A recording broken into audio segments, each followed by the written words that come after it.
Welcome, everybody, to your Sunday, to earthquake, smoke, and storms. Oh my! What a crazy 24 hours across North Carolina. I'm meteorologist Chris Mulcahy. We have a lot to talk about. It was an active day yesterday with the heat, with the storms. Then this morning, we top it all off that the western side of North Carolina had an earthquake. So moving on to that. So it was a magnitude 3.2 earthquake in the North Carolina mountains. This happened west of Asheville. This happened officially at 6:09. And the technical data here comes from just 3 kilometers, so it's less than 2 miles north of West Canton, North Carolina.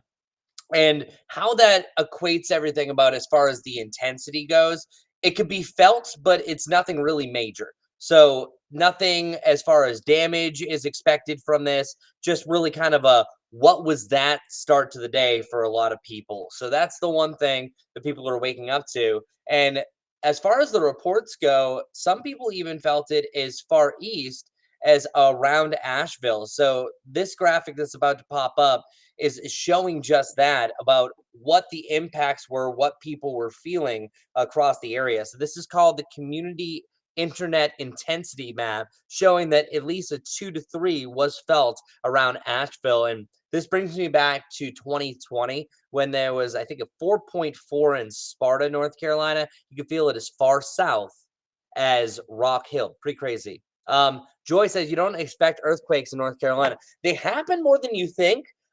Usually around a 2 range. Once it's 3, it catches attention a little bit more because at that point you can physically feel it. So an earthquake happened. Again, no damage, just kind of a shock and awe to the system, like what's going on, especially after an active start to the day. So let's look at the earthquake magnitudes. This kind of brings into perspective. This would technically, by the Richter scale, be considered minor. Only about 100,000 of these happen per year. Once it gets over 4, it's about 10,000 per year. One actually happened in Fiji this morning that was around a 4.4. Once you get to 5, that's moderate, and then that's kind of unprecedented for the Carolinas in general. So, earthquake happened. There was a bunch of other things that also happened in the weather world. We had some storms last night, and then meanwhile, if we go up to Nova Scotia, there's a big time fire. So what you're looking at right now is the smoke forecast. So this simply means for us here in the Carolinas, it could look a little hazy tomorrow. We had a little bit of haze on Friday from this. Massive wildfires, if you haven't heard it from the news, is getting caught up in the jet stream, and that's going to drag some smoke down for a considerable haziness. That means that even if a day is completely sunny, Carolina blue skies, the sun might even look milky in some areas, especially off towards the northeast, because that smoke that's dragged up in the atmosphere. And you can see that that jet stream is going all crazy, and eventually it's going to lift off towards the north and not affect us. So that gets to 2 of our headlines: earthquakes, smoke, and now the last one, storms. This is a loop from 6 o'clock to, I think I ended around 11 o'clock last night. You might have gotten kind of caught off guard by some of these storms. Yesterday, we were calling for storms. That wasn't incorrect. But the magnitude about how many storms flourished across the area, that kind of was a shock and out of the system. It was around the cold front that this originated, but it affected a lot of us, where these storms produced some actually pretty decent wind damage around southern Iredell County, around Mooresville. There were down power lines, there were down trees, and that one hail icon that you're seeing right on the extreme northeastern corner of Lincoln County, that was quarter-size hail.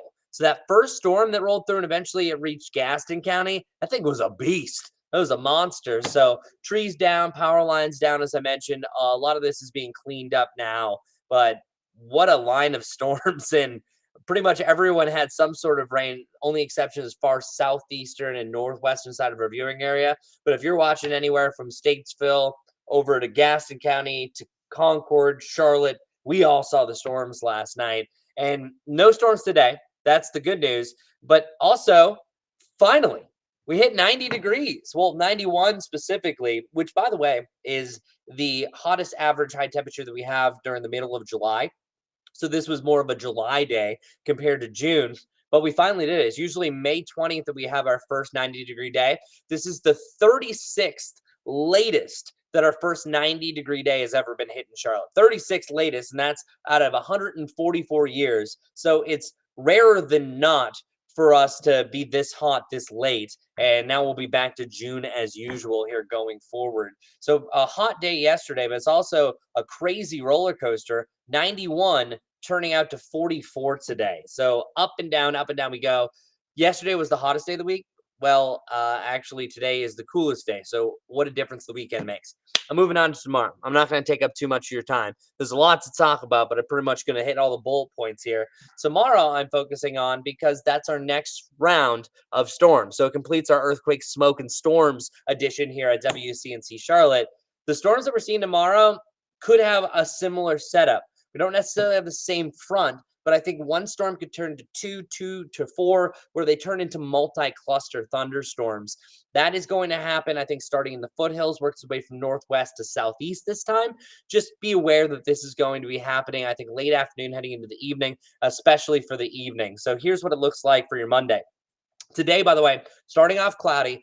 There were other today graphics, but they got skipped. I hit the button too many times. But so just letting you know, today starts off cloudy, see some sunshine. Same thing tomorrow. Starts off cloudy, we see sunshine. That sunshine is storm fuel. So that's going to juice up the atmosphere. That's why once you head into the early evening, you start seeing this activity. There it is. Notice 7 o'clock. I'm going to open up our window from 4 to 10. 4 to 10 is your best chance for storms tomorrow, and then these start to flourish. You especially see that closer to about that 7, 8, 9 o'clock. The map doesn't look to see a lot at this point, but yesterday's Futurecast showed the exact same thing. So I wouldn't be surprised if you have a trough near the area that you start to see storms fire up by the end of the evening. We're starting to calm things down. So that's our next chance for severe weather, storms in general. Just be aware, especially from Hickory to Charlotte. Guy Roofing 7-day forecast as we wrap this up with a bow. We're in the 80s. We should be in the mid 80s this time of June. That's what we're doing most of next week. Your best chance for rain are Monday evening, Wednesday night, and again, Thursday evening to Friday morning. Then we're back to the mid 80s next weekend. Well, Dorothea, I think that's how you say your name. Joy, thank you for the two that commented here from Facebook. Always appreciate you. Hopefully, you all had a wonderful weekend. It's not over yet. Let's make it a good one. I'm Chris Mulcahy. Great being back here on the weekends filling in for Brittany. I appreciate you. Hopefully, you're going to have a good day and, hey, have an even better week. Take care.